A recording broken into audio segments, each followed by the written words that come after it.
Hey guys, welcome to another episode in my CSGO 101 tip series. Today I'm going to be going over how to hold ramp on DE Nuke as a counter-terrorist.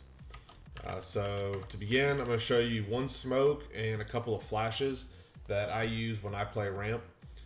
At the beginning of the round, I'll get a smoke out and I'll run into the site aiming at this 45-degree wall, which I don't know how many people know this. There's actually three walls here. There's this wall, and then this 45-degree wall. And you can actually bank smokes, flashes, and nades off of that. So from this far back, it's hard to tell where it is.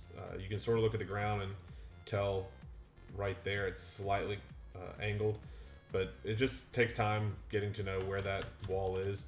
But then basically, I just, about halfway up the wall, I just run and throw. And this will smoke off ramp. Any terrorist that wants to push through this smoke is going to be at a huge disadvantage. They won't be able to see until about right here, where you'll be able to see them. You have the advantage in that matchup if they run through a smoke. So I toss about halfway. You can toss it higher and it'll go further. You can toss it lower and it'll stop shorter. For instance, you can completely just smoke off the entrance there, or you can toss it higher. And you can see how far back it goes. So just play around with that. Find out how far you want it to go in. Do you want to go into ramp room, or excuse me, into radio room, or at the entrance, or somewhere in between? But so I throw that at the beginning of the round, and then I immediately get onto ramp, and I just sort of play passive. I don't peek a whole lot. Sometimes I will. Sometimes after I throw that smoke, I'll just randomly spam through it and try to get headshots if. You know, because when a team sees a smoke down, they may try to jump behind, or they may set up in control room or radio room, and I can just get some free kills, or at least do some damage if they're in radio room, just spamming through that. But once it clears, I try to play a little bit passive. I may do some quick peeks. If I see somebody, I may try to get, you know, a couple shots in and then retreat. I don't typically spend a whole lot of time just, you know, peeking this this angle. Because if there's an opera there or somebody with a rifle that's really good, then they might have the advantage just because they only have to peek a small, you know, portion. But a good place to play is sort of lower on ramp and just playing it passive, letting them push up, and they're going to check headshot box. They'll check this big box. They'll check, you know, turn, yellow, this corner. So if you're playing at a really tight angle, you'll catch them off guard because they won't check that angle because they're more concerned with, you know, somebody playing behind big box. So, you know, you play a tight angle like this, you can definitely catch people off guard. Didn't do that.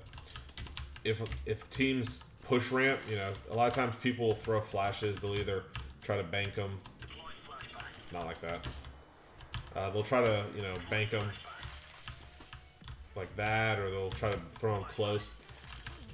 You'll have a lot of information playing from this angle. You'll be able to tell if they're tossing nades at you or into ramp room, or if they're pushing even, you know. And then you can call information. If you're getting pushed by a lot of people and you don't feel comfortable trying to take them all on, you can always retreat down ramp. One flash I'll toss if I retreat early and I know they're pushing ramp is I'll fall down and then I'll run back up ramp and run and throw. Run and jump and throw at the same time, like that. And that flash will actually go really high into the room, and it'll pretty much get anybody. Although it is easy for them to see that and turn, but it's another, you know, thing that you can toss to try to keep them back so you can get into position. Another flash you can toss. A lot of people forget this big yellow container is right there, and you can bank flashes off of it, which, you know, go into the middle of the site. You can also bank off of this big box. Oop. That's the one reason not to try this one twice in a row.